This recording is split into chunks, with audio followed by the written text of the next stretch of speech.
अस्सलाम वालेकुम नाजरीन, कैसे हैं आप? आई होप कि आप बिल्कुल ठीक ठाक होंगे। नाजरीन, आज हम बात करेंगे सीड साइकिलिंग के हवाले से। सीड साइकिलिंग एक तरीका इलाज है और इस सिलसिले में हमने इनवाइट किया अपने प्रोग्राम में डॉक्टर माहनूर को, जो डाइटिशियन है, कंसल्टेंट है। अस्सलाम वालेकुम माहनूर। वालेकुम अस्सलाम, क्या हाल चाल है? अल्हम्दुलिल्लाह, आप खैरियत से हैं? ठीक है।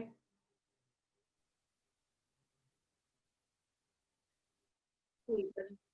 जी ओके। ठीक, अल्हम्दुलिल्लाह। मानो सीड साइकिलिंग, इसमें लफ्ज सीड का इस्तेमाल हुआ है, मुख्तलिफ तरह के बीज। और ये बीज क्या कोई मोजजाती किस्म के हैं, और ये क्यों टर्म इस्तेमाल की जा रही है, और किस तरह के बीमारी के लिए या किन के लिए होती है, और इसमें कौन कौन से सीड्स शामिल हैं, ये जरा बताइए आज हमारे व्यूअर्स को। सीड साइकिलिंग का मतलब यह है कि साइकिल में मतलब एक रिदम के साथ जो है ना वो हमने सीड्स का इंटेक करना है। बिल्कुल, ये मोजजाती बीज हैं चार, जिनको हम स्पेसिफिक ट्रीटमेंट्स के लिए जो है ना वो मतलब अलसी के बीज। दूसरे नंबर पे है पंपकिन सीड्स मतलब कद्दू के बीज। तीसरे नंबर पे है सीसम सीड्स मतलब तिल, जो सफेद तिल होता है। और फोर्थ नंबर पर है जी। सनफ्लावर सीड्स यानी सूरजमुखी के बीज।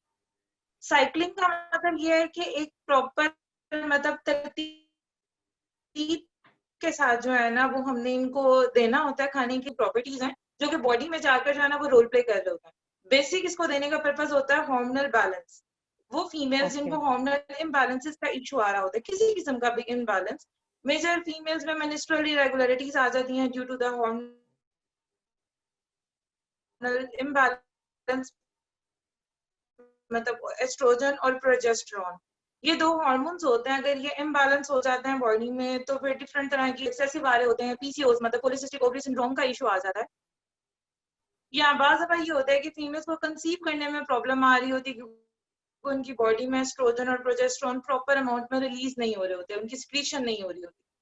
तो इन सारी कंडीशंस में जो है वो हम उनको सीड साइक्लिंग के ऊपर डाल देते हैं।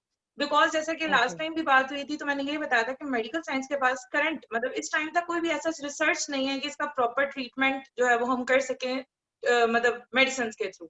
इससे ये डिफरेंट टेक्निक्स हैं, जिस तरह ये एक सीड्स के जरिए जो है वो एक इलाज निकाला गया है कि ये अगर 3 मंथ्स तक कॉन्टिन्यू मंथ का कोई फायदा नहीं, 15 दिन 3 मंथ्स तक इसको फॉलो करना होता है विदाउट मतलब कोई भी मतलब बीच में कोई नागा शागा नहीं आना चाहिए। इसको खाने का एक प्रॉपर तरीका होता है, लाइक फर्स्ट 14 डेज यानी जो फॉलिकुलर फेज होता है यानी day 1 of the period cycle, मतलब जब पीरियड्स होते हैं वहां से लेकर 14th डे तक हमने दो तरह के सीड्स जो है वो देने होते हैं।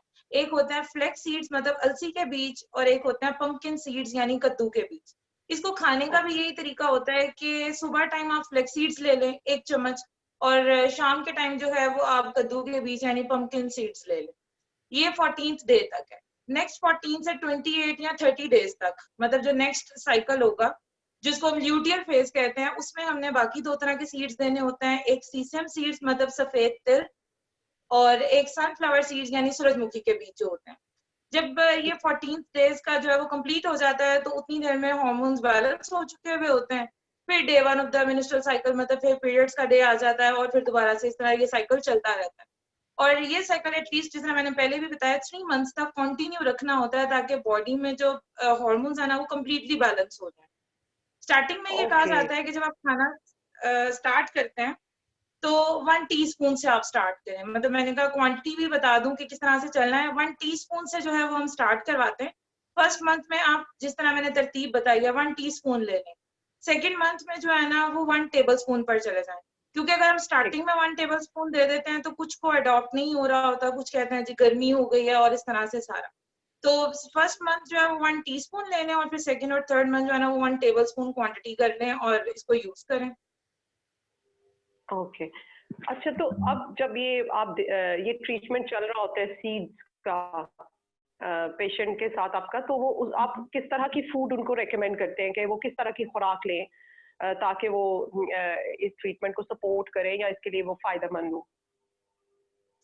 बिल्कुल डाइट का एक बहुत इंपॉर्टेंट रोल है। हम बेसिक जो पीसीओज या हार्मोनल इम्बैलेंसेस हो रहे होता है ना, इसके पीछे एक ही रीजन होती है, इंसुलिन इनसेंसिटिविटी। मतलब बॉडी में इंसुलिन की प्रोडक्शन ज्यादा हो रही होती है और लेकिन उसकी सेंसिटिविटी इतनी अच्छी नहीं होती कि वो प्रॉपर तरीके से काम कर रही हो। तो बेसिकली ठीक। हमने इनकी डाइट में वो चीजें ऐड करनी होती हैं जो इंसुलिन की प्रोडक्शन को इनहांस ना करे। जिस तरह ठीक। कार्बोहाइड्रेट्स, जितने भी कार्बोहाइड्रेट कंटेनिंग फूड्स हैं वो सब इंसुलिन की प्रोडक्शन को जो है ना वो इनहांस कर रहे होते हैं।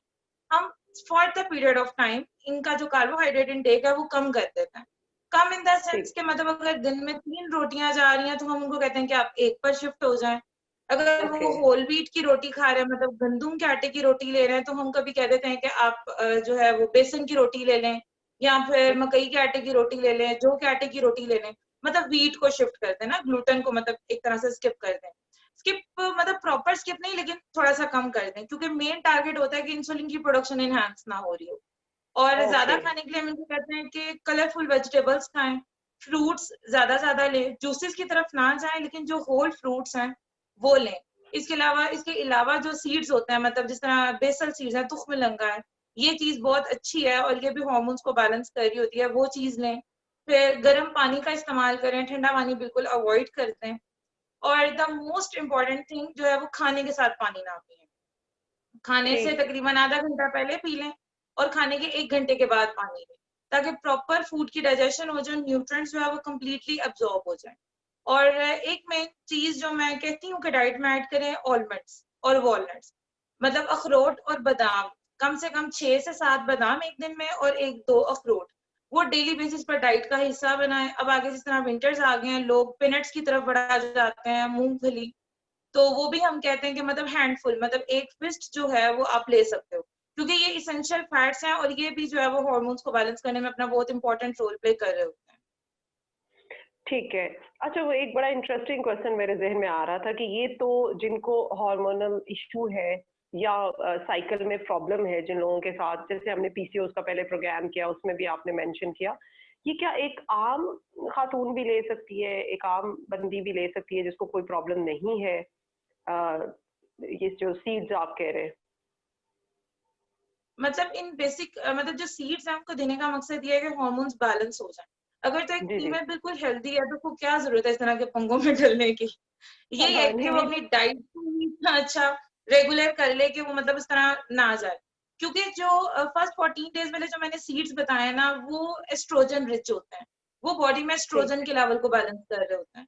जो अगले ठीक है। 14 दिन के सीड्स है ना, जिस तरह सीसम और सनफ्लावर, वो बेसिकली प्रोजेस्टेरॉन रिच होता है और वो प्रोजेस्टेरॉन के लेवल को मैनेज कर रहे होते हैं। मतलब इनका एक प्रॉपर मकसद है जिसकी बेस पर इनका एक साइकिल चलाया गया है और दे रहे हैं।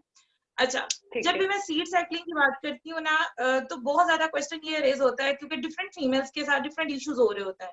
किसी को, जिस सही। तरह मैंने लास्ट टाइम भी बताया था, एमेनोरिया की कंडीशन होती है, मतलब पीरियड स्किप हो रहे होते हैं, और किसी हाँ को हाँ। डिसमेनोरिया का इशू आ रहा होता है कि एक्सेसिव हो रहे होते हैं। तो वो हाँ ये हाँ बड़ा हाँ। क्वेश्चन अराइज करती हैं, तो इस केस में क्या किया जाए, क्योंकि जिस तरह मैंने बताया day 1 of the menstrual cycle, अब उनके पीरियड्स इस तरह से चल रहे हैं तो वो क्या करें। तो अल्लाह बिल्कुल। ताला ने हमें एक बड़ा अच्छा मतलब नेचुरल तरीका बताया हुआ है। हम उनको कहते हैं कि आप चांद की तारीखों के मुताबिक चलें। मतलब जो ऑलराइट। चांद की पहली तारीख से लेकर 14 तारीख तक होगी वो पहले 14 डेज वाला साइकिल होगा, और जो ठीक है। अगले 14 दिन होंगे या 30th डे तक वो नेक्स्ट वाला साइकिल चलेगा। वो 3 महीने करेंगी तो इंशाल्लाह 4th मंथ से खुद से उनके पीरियड जो है वो रेगुलर हो जाते हैं। जी, मिस मानूर बताएं कि वो जो आपने हमें बताया सीड्स, फर्स्ट 14 डेज वाले और बाद में जो सेकंड स्टेप पे जो 14 डेज वाले इस्तेमाल करने, वो हम ग्राइंड करके पाउडर की शक्ल में इस्तेमाल करेंगे या ऐसे ही उनको च्यू करके चबा के खाएंगे? वैसे तरीका दोनों ही तरह से है, लेकिन इट्स बेटर कि उसको हम थोड़ा सा ग्राइंड और पाउडर, मतलब फाइन पाउडर ना करें, लेकिन थोड़ा सा क्रस्ट फॉर्म में कर लेंगे ना तो उसकी बायोअवेलेबिलिटी बॉडी में ज्यादा हो जाती है, बॉडी को जरा उसको डाइजेशन में मतलब इजी हो जाता है। तो आसानी वैसे हो भी जाती। खाए जा सकते हैं, लेकिन इसको अगर क्रश करके खा लेंगे तो ये ज्यादा इफेक्टिव रहेंगे। अच्छा, ये पाउडर फॉर्म में आपने इसको लेके जैसे कोई चूरन या फक्की लेते हैं, आई मीन और पानी के साथ ले लिया, या कि खाने के ऊपर स्प्रिंकल करके भी कोई थोड़ा सा ऑप्शन दे देना नहीं, बिल्कुल ऐसे जैसे। ही जिस तरह 1 टीस्पून, जिस तरह हम कोई फक्की है इस तरह से, कोई मतलब ऐसा मेडिसिन हमने इसको यूज करना है ना, तो ठीक हो हम गए। सिंपल मुंह में रख के तो ऊपर से पानी पी लेंगे तो इट्स इनफ। अच्छा, अर्ली मॉर्निंग लेना है खाली पेट, या कि किस टाइम हम इसको लेंगे? सुबह सवेरे नहा। सुबह टाइम वाले हैं, इट्स बेटर कि आप नाश्ते के 1 घंटे बाद ले लें। और जो ठीक है। जी जी जी, ठीक है ठीक है। नेक्स्ट। और जो नाश्ते। शाम टाइम वाले हैं वो कोशिश करें कि रात के खाने के 1 घंटे बाद लें। मतलब ने हार्मोन आने ताकि वो स्टमक के साथ कोई इशू ना क्रिएट करें। नाश्ते के 1 घंटे के बाद और रात के खाने के 1 घंटे बाद पानी के साथ ले लें। ओके, सही। ये तो बहुत इंपॉर्टेंट पॉइंट था जो आपने हम्म। बता दिया। अच्छा, अब हमने डाइट की भी बात कर ली कि किस तरह की डाइट लेनी है, जूसेस नहीं लेने, फाइबर रिच फ्रूट्स लेने हैं डिफरेंट कलर के, वेजिटेबल्स भी डिफरेंट कलर की। अब डाइट जो है हमने कार्बोहाइड्रेट्स के अलावा और कौन सी अवॉइड करनी है, यानी व्यूअर्स को इसके पता हो अलावा कि जी जी, चूंकि हम्म ट्रीटमेंट चल रहा है इसमें किस तरह की चीजों को अवॉइड करना चाहिए कम्प्लीटली, ताकि प्रॉपर ट्रीटमेंट चल सके। इसमें ये है कि बेकरी की हर किस्म की चीज, हर वो चीज जो व्हाइट फ्लावर से मतलब मैदे से बनी हुई हर चीज, मैं तो सिंपल कह देती हूँ कि आप पर हराम है। ये 3 महीने इमरजेंसी के लग गए हैं, इन 3 महीने में आपके पास ये चीज हराम होगी।